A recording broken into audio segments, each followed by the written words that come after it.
He was a reality TV fixture for years, famously known as the guy you love to hate. But Spencer Pratt is hoping to change all that and earn the votes of his fellow LA residents as he launches a run to be their mayor. Oh my gosh, just seeing this video, it takes us back, right? It comes just 1 year after he and his wife, fellow reality TV star Heidi Montauk, lost their house in those LA wildfires. The most heartbreaking part of the past year wasn't being displaced or losing everything I own. It was the realization that all of this was preventable. We are standing here amongst the ashes of our once beautiful town because the state and local leaders let us burn. And Spencer Pratt joins us now. So great to have you here with us. Thank you for joining us. You know, there's a powerful moment you describe in your new book where you describe driving away from your home and watching on the security cameras in your house, watching your son's bed engulfed in flames. What was that like? You know, the strangest part about that is the flames were in the shape of a heart. So even in this, like, horrible moment, I was like, is this, you know, a good sign or whatever, or just, you know, you don't know what it is. But that was a very, like, shaped as a heart. And then you wake up the next day and everything is gone. Correct. And my parents' house, all my neighbors, 7,000 houses. So 12 people burn alive. Yeah, the stories were horrific. I remember one story of someone, it was either the dad or the boy, was in bed and couldn't walk and couldn't get out of bed. And so the other one, his loved one, his dad, just got in bed with him and said, we're just going to go together. I mean, the stories were horrific. But you were always, and we'll get into your book in a little bit, but you were this villain when we were growing up and watching The Hills. And then all of a sudden, my social media, all my friends' social media, it's blowing up with all these images of you. You were standing up for your neighbors. And you were the voice when everyone else was lying or the water wasn't available in the reservoirs. And you stood up and you said, this is negligence. We have to do something about this. And then you wanted to run. Now you've decided to run for mayor. What got you to that point?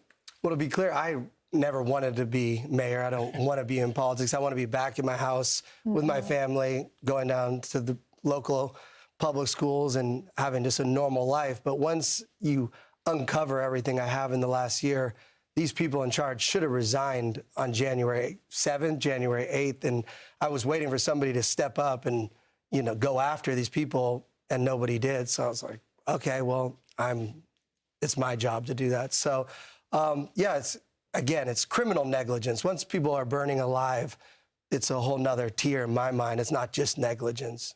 So it's not just about the fires, but I do think it's interesting in your book, you write about being on the show with former Governor Rod Blagojevich, who told you, stay out of politics, it's dangerous. You didn't take his advice, but yet as you approach this run for mayor, it's not just about the rebuild in Palisades. What are the other problems with LA? Like, what do you bring as a candidate? Yeah, one thing people, you know, that I'll read on the internet, they're like, oh, he just cares about the Palisades. Well, what everyone in Los Angeles should be concerned about is if these city leaders are fine with letting people burn alive, covering it up, 7,000 structures, that's the first red flag. What are they doing in South Central or other parts of Los Angeles that don't have me going deep in and exposing it? So, I mean, anybody that drives around the streets of LA, we're in the darkest times ever. The homelessness crisis is insane. The drugs, I mean, I now am working with animal rescue people on Skid Row. They're torturing and mutilating dogs daily just on the side of the street. And these people are not even getting, because people are on drugs, like, they're just, these are mentally ill, drug-related, crazy people, and they're just letting it happen. So, I mean, so much is going on in Los Angeles, and people are like, oh, well, what's your experience? Whatever the experience these people have running the city, I don't have that. Right. So let's start from, that's the good news. Yeah, and these are not partisan issues. And when you look at these fires, you had some 16,000 structures that burned to the ground. So far, only 12 have been, 12, not 12,000. The number 12, less than 12, have been rebuilt. This is not a partisan issue. No, there's actually 2 houses in the Palisades that have had certification to, like, move back in, and one of them is a spec house developer. Yeah. So, and then the way Newsom and whoever, they brag about, like, oh, there's 1,200 permits. If you're rebuilding a house, they're counting every permit in there. That's not a full rebuild. That's like if you added an extra closet over here. So the numbers are totally cooked that they're bragging about. My favorite part, they'll be like, oh, this is record time compared to Maui. Maui's on an island. It should be a lot slower to be rebuilding, and it shouldn't. I'm not defending Maui's rebuild, but you can't compare Maui to Los Angeles. There's only 2 houses. What about the other neighborhoods? I'm not an expert in Altadena. I think there maybe there's 1 or 2. It's not. That's crazy. So, and again, Altadena, people, get upset that I'll speak on that, but I'm not an expert in Altadena. There's a lot of things that went wrong with the evacuation, the fire trucks, so just across the board, it's tragic. Mayor Bass was warned about this storm, about this fire, because it was a perfect storm for fire conditions. Just the dryness, the wind. She starts off in Africa. She's in Ghana. Then she comes back. Did Mayor Bass fail L.A.?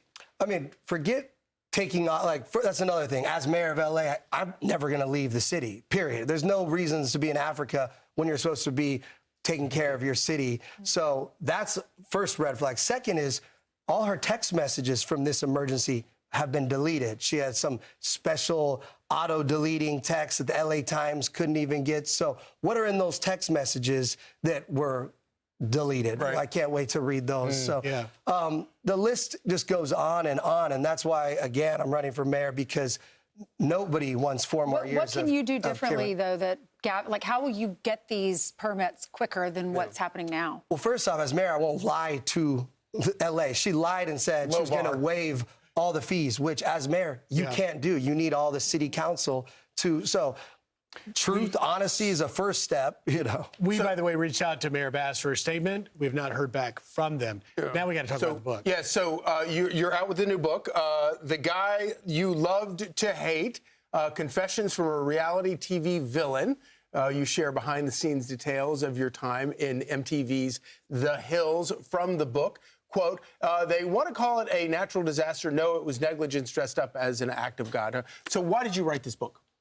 Well, the timing, because, Mayor Bass, and they'll be like, oh, Spencer has this book, and he's running for mayor to promote the book. And they'll understand within, a few years from now when I'm still doing this, the book has nothing to do with the journey that she put me on by letting my house burn down. So let's be clear. I wrote this book because right after my house burned down, the publishers reached out and felt like what was happening in my life was a closure to my journey of fame, and because I was always chasing fame and riches, and now I'm at zero. You burn my house down, I have nothing, and so I felt like they saw that as a real quick before we run out of time. I got to get this in, because you were the most photographed paparazzi couple of the time, and we learn in the book you're very honest. You were coordinating in all of it. TMZ, Us Weekly. You were calling them, staging it, choreographing it, and then I read your book, and there's no pictures in there. Why?